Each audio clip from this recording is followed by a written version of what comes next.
নমস্কার বন্ধুরা, সুলতা হেসেলে আপনাদের সবাইকে স্বাগত। আজ আমি বানিয়েছি ভর্তা, কাতলা মাছের ভর্তা বানিয়েছি। আর দেখুন কত সুন্দর হয়েছে। আর এটা ভাত, রুটি সব কিছুর সাথেই খাওয়া যাবে। আর খেতেও খুব সুন্দর হয়। আমাদের গ্রাম বাংলায় একটি জনপ্রিয় রেসিপি হলো এই ভর্তা। মাছের যখন অন্যান্য রেসিপিগুলো খেয়ে আমাদের আর খেতে ইচ্ছে করে না, তখন আমরা এভাবে ভর্তা বানিয়ে খেতে পারি। আমি একটা ননস্টিকের কড়াই গরম করতে দিয়েছিলাম। তাতে আমি সরষের তেল দিয়ে দিলাম। মাছ সরষের তেল ছাড়া ভালো হয় না। এখানে সরষের তেল আমি হাফ কাপ দিয়ে দিলাম, একবারেই দিয়ে দিলাম। এখানে দেখুন কাতলা মাছ নিয়েছি আমি 3 পিস পেটি নিয়ে, চাকা নিয়েছি আর লেজা নিয়েছি। লেজাটা আমার খুব প্রিয়। লেজাতে কাঁটা থাকে খুব ঠিকই, কিন্তু ওটা মিষ্টি হয় খুব আর নরম হয়। এরপর গরম তেলের মধ্যে একে একে মাছগুলো দিয়ে দিচ্ছি। আমার এই রেসিপিটি আপনাদের যদি ভালো লাগে, লাইক আর সাবস্ক্রাইব করতে ভুলবেন না যেন। এরপর তেলটাকে আমি ঘুরিয়ে ঘুরিয়ে মাছগুলোকে ভালো করে ভেজে নেব। আর তেলটা মাছগুলোর দিকে সরিয়ে তেলটা আরেকদিকে দিয়ে দিলাম। দিয়ে আমি এখানে 2টা বেগুন নিয়েছি। বেগুনের পিছনটা বাদ দিয়ে সামনের দিকটা নিয়েছি। এরপর এই বেগুনও একটু নুন হলুদ মাখিয়ে দিচ্ছি।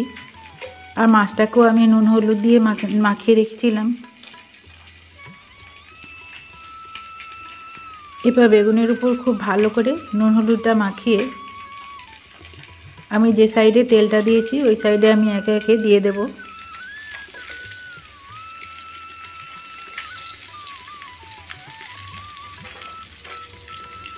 এরপর মাছগুলোকে একদিকে টেনে বেগুনটাকে তেলের মধ্যে দিলাম।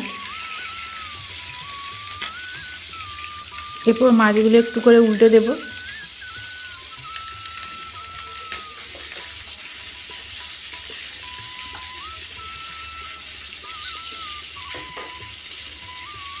এরপর আমি একটা টমেটোকে এভাবে খাদি করে নিয়েছি।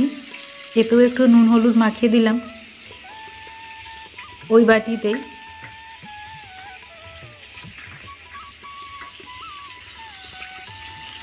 তারপর আমি একটা সাইডে দিয়ে দিচ্ছি।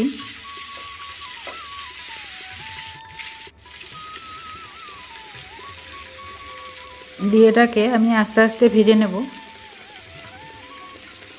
গ্যাসের আঁচটা এই সময় একটু মিডিয়ামে রাখবো। মিডিয়ামে রেখে ধীরে ধীরে এটাকে ভাজবো।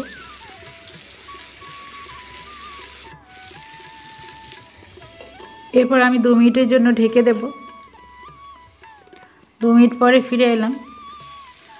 এরপর আমি উল্টে দেব। এরকম 2 মিনিট করে উল্টে উল্টে আমি মাছ, বেগুন আর টমেটোকে ভেজে নেব।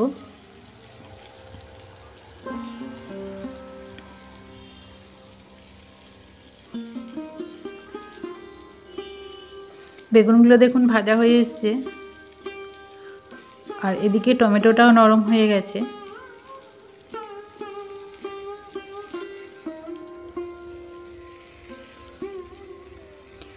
ধীরে ধীরে আমি এক পিঠকে উল্টে অপর পিঠটা ভাজতে দেব। আর প্রয়োজনে কড়াকেও একটু ঘুরিয়ে নেব যাতে তেলটা ওইদিকে যায়। এই হাফ কাপ তেলের মধ্যে আজকে আমি ভর্তাটা বানাবো।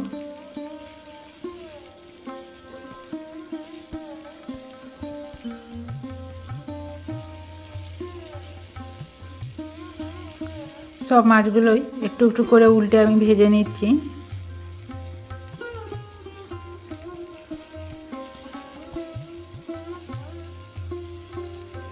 একঘেয়েমি মাছ রান্না করার থেকে এইভাবে রান্না করলে একটু স্বাদও বদল হয়। আর বাড়ির ছোট বাচ্চারাও খুব পছন্দ করে এভাবে মাছ রান্না করলে। 2টো কাঁচা লঙ্কা আমি দিয়ে দিলাম সাইড থেকে। কাঁচা লঙ্কাগুলোও আমি একসাথে ভেজে নেব। আবারও আমি 2 মিনিটের জন্য ঢেকে রেখে দিচ্ছি। এরপর একে একে সব তুলে নেব।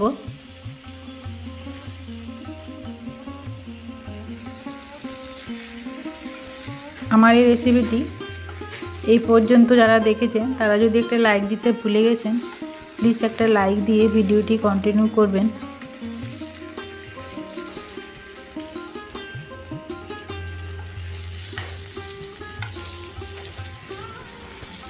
এটা যে কোনো মাছ দিয়ে বানানো যেতে পারে। আমি এখানে কাতলা মাছ নিয়েছি, রুই মাছও হবে, তেলাপিয়াতেও হবে।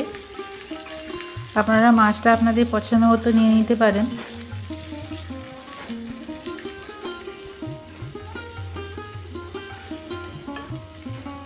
এরপর একে একে সব মাছ ভাজা, বেগুন, টমেটো আর কাঁচা লঙ্কাকে তুলে নেব।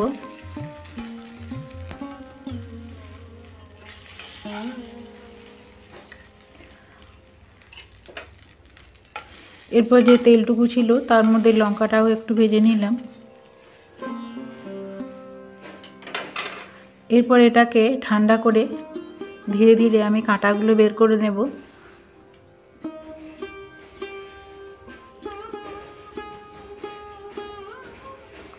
আমি ততক্ষণ ঠান্ডা করে নিয়েছি। এরপর কাঁটাগুলো একটু একটু করে ছাড়িয়ে নেব।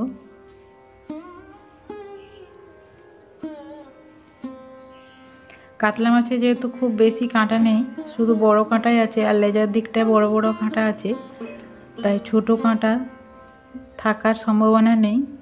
আপনারা চাইলে পেটিও নিতে পারেন, পেটি দিয়েও হবে। পেটিতে বড় বড় কাঁটা থাকে, ছোট কাঁটা থাকার সম্ভাবনা নেই। একটু গরম আছে, তাই একটু ঠান্ডা করে নিয়ে তারপর মাছটাকে আমি ছাড়িয়ে নিলাম।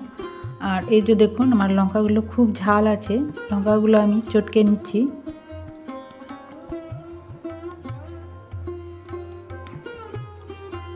এইভাবে বানালে দেখবেন বাড়ির বড় থেকে ছোটরা সবাই খুব খুশি হবে আর খুশি মনেই খাবে।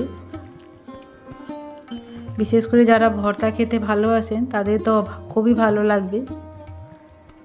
মাছ, বেগুন, টমেটো আর কাঁচা লঙ্কা সব একসাথে আমি মিশিয়ে নিলাম।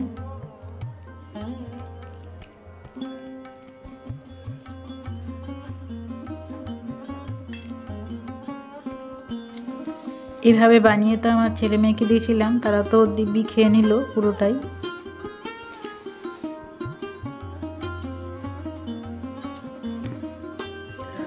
আর কড়াতে আমি আবারও 1 চামচ সর্ষের তেল দিয়েছি আর 1 চামচ সর্ষে দিয়ে দিলাম। দিয়ে সর্ষেগুলো একটু তেলের সাথে মিশিয়ে একটু ভেজে নিচ্ছি।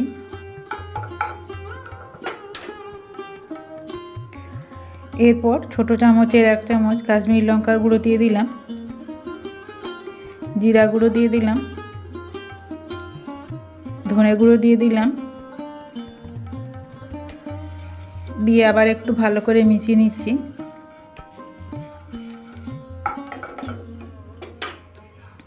এখানে আমি কিছু পেঁয়াজ কুচি নিয়েছি, রসুন 4টেকে কুচি নিয়েছি, আর এখানে আরও একটা কাঁচা লঙ্কাকে আমি কুচি নিয়েছি।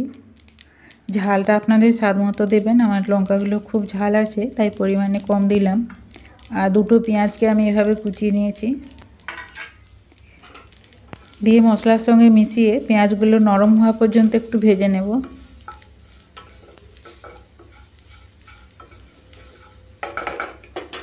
যেসব নতুন বন্ধুরা আমার এই রেসিপিটি দেখছেন তাদের যদি ভালো লাগে সাবস্ক্রাইব করে পাশে থেকে যেতে পারেন।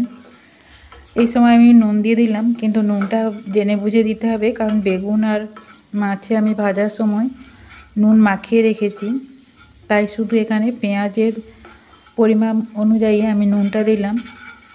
দিয়ে আবারও একটু নেড়ে পেঁয়াজগুলো একটু নরম করে নেব, খুব ভাজবো না, একটু নরম হওয়া পর্যন্ত ভেজে নেব।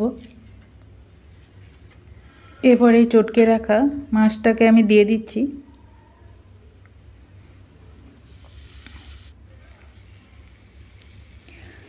এরপর হাফ লেবুকে আমি রসটা নিংড়ে দিয়ে দিলাম। এখানে আমচুর পাউডার থাকলে দিয়ে দিতে পারেন, কিন্তু গ্রাম বাংলা রেসিপিতে যেহেতু আমচুর পাউডারের চল নেই, লেবু দিয়েই হয় কিংবা তেঁতুল দিয়ে, তা আমি এখানে লেবুই দিলাম। এরপর আবারও আমি ভালো করে মিশিয়ে নেব, শুকনো হওয়া পর্যন্ত আমি এটাকে 2 মিনিট সময় ধরে ভেজে নেব। খুব ভালো করে মিশিয়েও নেব, আবার ভেজেও নেব।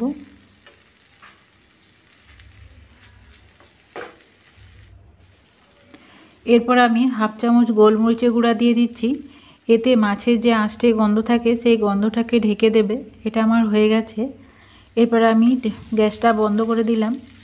দিয়ে আবারও ভালো করে মিশিয়ে গোলমরিচ দিয়ে তারপর গ্যাসটাকে বন্ধ করে দিতে হবে, নাহলে গোলমরিচের ফ্লেভারটা উবে যাবে। এরপর আমি 2 মিনিটের জন্য ঢেকে রেখে দেব ঠান্ডা হওয়া পর্যন্ত।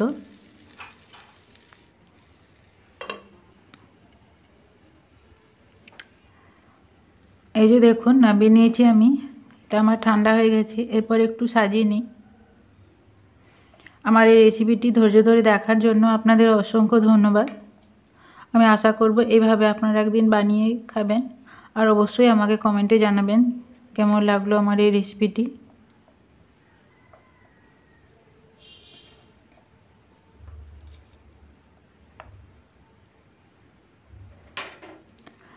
এরপর ওপর থেকে 2টো কাঁচা লঙ্কা দিয়ে আমি একটু সাজিয়ে নিচ্ছি। দেখুন কত সুন্দর হয়েছে, আর খুব সুন্দর একটা গন্ধও বেরিয়েছে সব মশলা মিশে। আর এটা খেতে খুবই সুন্দর হয়, এটা দিয়ে পুরো গরম ভাত খাওয়া হয়ে যায়, আর কোনো তরকারি লাগবে না।